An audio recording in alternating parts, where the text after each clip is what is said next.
What's up everybody, welcome to Money Management channel. My name is Andrei and today I'm gonna be doing an update on MMTLP and FINRA saga. I got the cash in the bag, stadium packed, born a rock star in this life, gonna live it up. And for today's video guys, I have several amazing news. We have our first victories both in the judicial field and in the legislative one. And guys, these victories are not the major victories in our case, but it is very important for us and it is very important for entire retail community. Then I will show you an update in regards to the upcoming steps towards the resolution, again from two points of view, from the legislative point of view and from the judicial one. And at the end of this video I will share my personal story, and please watch this video till the very end because it is very important for me personally. So, and before we dive deep into all of this, please hit the like button and drop me a line in the comment section, because this is the easiest actions that you can do in order to push our case forward through YouTube to the broader audience. So, just do it and let's move forward. I want to start today's video with this tweet that was published by Curtis 14 hours ago, and you know that just yesterday I showed you that we had a major deadline that happened just several hours ago in regards to the actions that should make much easier the illegal activity of wrongdoers. And fortunately, we have our first victory on this field. Let me show you what did Curtis write. House Financial Service Committee and Capital Markets Subcommittee ranking member Brad Sherman calls out the attached legislation in the memorandum, including the disapproval of the CAT amendment that is not relevant to the hearing. Thank you. So, it is not the biggest victory on this field, but definitely it is very important because the CAT amendment and the disapproval of 13F-2 rule might drastically facilitate the illegal activity of wrongdoers, and that potentially might lead to even worse financial results for the retail community. Let me show you some comments from Mark Basile in regards to this decision. He wrote this: "What you just witnessed is a soft session, so-called soft session. No real issues discussed, no identification of problems, no pathways to fixing anything. While the speakers were good, maybe not that good because attorneys should be able to reframe a question to provide a more precise response. It was really a markets hand-holding session with no substance at all. Complete waste of time." And Christian Shaughnessy also added this: "Agreed, Congress is good at wasting time." And guys, definitely I completely agree with Mark and with Christian, but think of it like this. For now, we are in the election season and no one wants to do huge steps towards the different solutions, because these steps might be controversial for some people, and definitely it is much easier to be extremely cautious in their actions rather than to perform huge steps towards certain decisions. That is why basically they are kicking the can down the road, and I think it will end right after the November elections. So let me show you next news. Christian Shaughnessy wrote this quite lengthy tweet, but it is directly related to MMTLP case and DJT case, and in my opinion David Nunes told a lot in regards to these cases, and I think we are to see some major steps towards the resolution from this point of view. Let me quote you in details. So, but I think the problem is bigger, and this is the direct speech from David Nunes. But I think the problem is bigger, and maybe they got so greedy at targeting us that maybe, just maybe, we are going to expose something that's going to be bigger than what most of us imagine. And yes, David Nunes has a lot of experience because he's a former Congress member, and let me quote you this tweet further. Now that his company is under attack by illegal short selling, CEO David Nunes is fighting back. He admits it's an issue he should have exposed when he was in Congress. But he's here now and he's fighting back. He wants to expose all the counterfeit crooks manipulating our financial markets. And anyone who has been manipulating a company's stock and stealing from retail investors, you may have met your match. And here's again direct speech from David Nunes, and let me quote you just several sentences. First of all, we are about to see something big, and even Devin cannot imagine how big this problem might be and how important this might be for entire US stock market and for the entire US economy. On top of that, he mentioned again about the RICO statute. Let me quote you this. Seems to like the RICO statute applies here, and that leads me to the other work. We are obviously going down the congressional route right now. But don't forget, here are a lot of states, state attorneys generals, that should have an interest in this. And guys, RICO statute is extremely important and powerful set of laws, and this might lead to even more severe sentences for the wrongdoers that they might have. And definitely, it is an important step towards the resolution through the David Nunes efforts. Let me show you the next news that potentially very soon we will see how the Congress is going after Gary Gensler.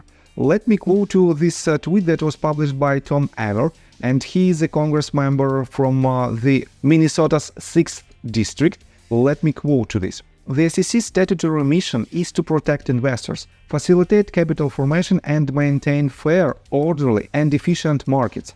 Chairman Gensler is violating all three of these with his illegal SAB 121 rule. And guys, this rule is nothing else but the rule that improves the power of SEC in their regulation efforts, and they improve their immunity as well. That is why Tom Emmer is pointing to this issue, and potentially very soon we will see steps towards this case as well. And Jung Sevi reposted this tweet, and she answered, "Thank you for recognizing Gary Gensler and SEC's systematic failures to protect investors. In fact, SEC and FINRA have conspired to defraud retail investors, and we have proof. The time is now to set date for congressional hearing regarding the MMTLP fiasco. The MMTLP army has been trapped for more than 500 days. The evidence is there. Time is now." And definitely, Jung Sevi is consistently trying to push this case forward through the Congress members, and I think we've achieved a lot on this field. That is why, guys, we still have to push it through our own congressional members, and we have to contact them and send them our letters, send them our stories of MMTLP fiasco. Next news again from Mark Basile, and he made this statement just several hours ago. He wrote, "The public markets in the United States have tremendous problems. The pushback seeking transparency, CAT data, blue sheets, etc. seems coordinated on all fronts: Congress, SEC, FINRA, and the courts. While the courts have made so-called some advances through discovery, and while the SEC so-called seems to want to push for more transparency, that's sometimes how politics works. They tell you what you want to hear, move in a certain direction, knowing full well it will never come to fruition. But it looks good and temporarily appeases some. Roadblocks, exits. If there is nothing to hide, no wrongdoing, market manipulation, etc., then why not? Maybe the laws that exist were designed purposely to allow all of this. Unfortunately for them, foreign governments, some of them almost third world countries, have already implemented systems to catch these lawbreakers. Does the SEC send teams to other countries to help create loopholes for US-based funds when advising them of market mechanics operations? This will only get worse before change is made. How much worse? No idea. And definitely, Mark is talking about the efforts from other countries who are trying to fight against this illegal activity. And for example, just yesterday I showed you that South Korea implemented huge fines to several major banks because of their nakedly short selling activity on the market. And Christian Shaughnessy published another update just 7 hours ago. The Korea Herald wants tougher penalties for illegal short selling And it isn't buying the excuses, human error, inadvertent mistake, given for why it happens so often. And the bigger these fines are, the more chances we have to never see this activity again. Definitely, it is a direct correlation in between these two actions. So, let me show you another very important update from Mark Basile. So, just 13 hours ago, he published this tweet in regards to their activity on the judicial field.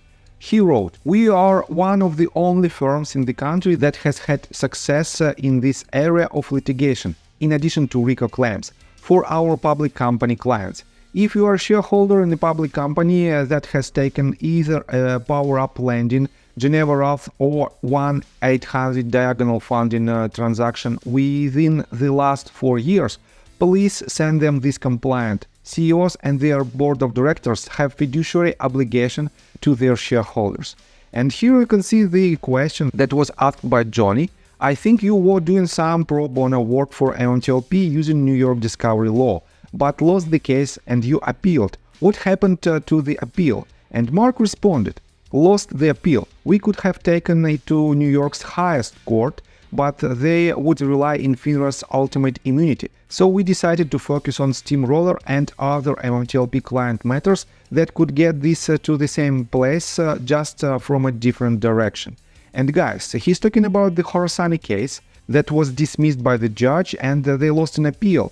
But on top of that, we have a Steamroller petition that is on the table right now, and that is seeking for the names of wrongdoers who started to trade MMTLP shares. On top of that, we are waiting for a new major lawsuit that he will file within a couple of weeks.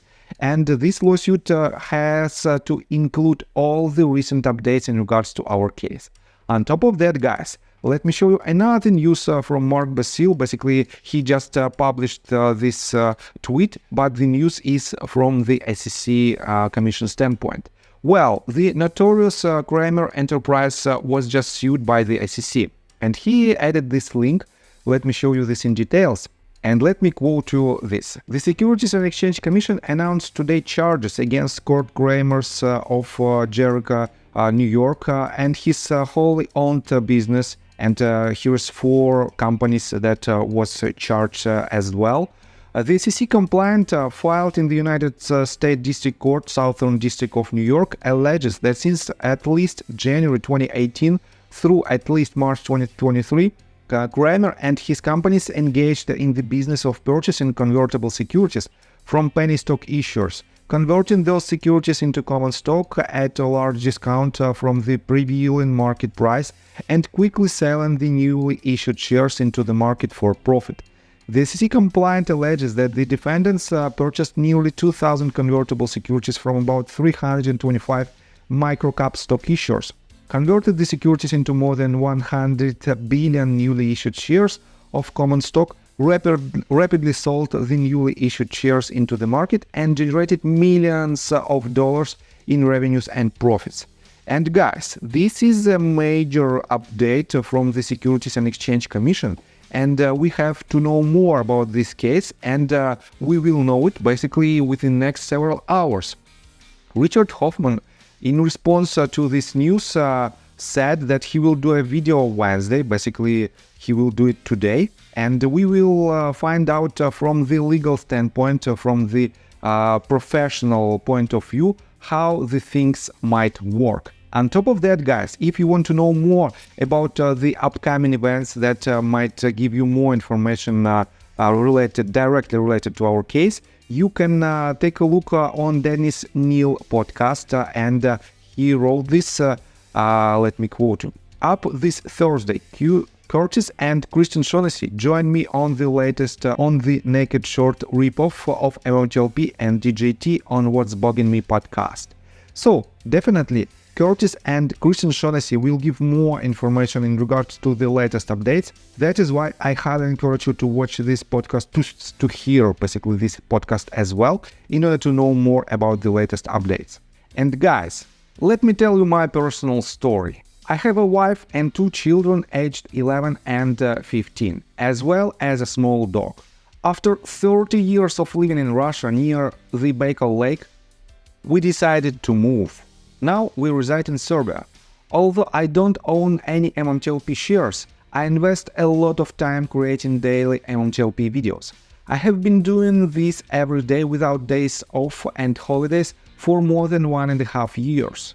Now I wish to buy back this time from my family, from my children. We've agreed that I will ask the MMTLP community to support me and I will give all the money to the children. Therefore, if you believe that I am providing useful content for you and wish to support me, you can join my Patreon account. For $5 a month, I will add your name to my list of supporters if you wish. Thank you in advance. The link you can find in the description below. So, I think that's all information that I want to provide you. If you like my video, please hit the like button and subscribe to my channel. And see you guys and girls next time. Bye!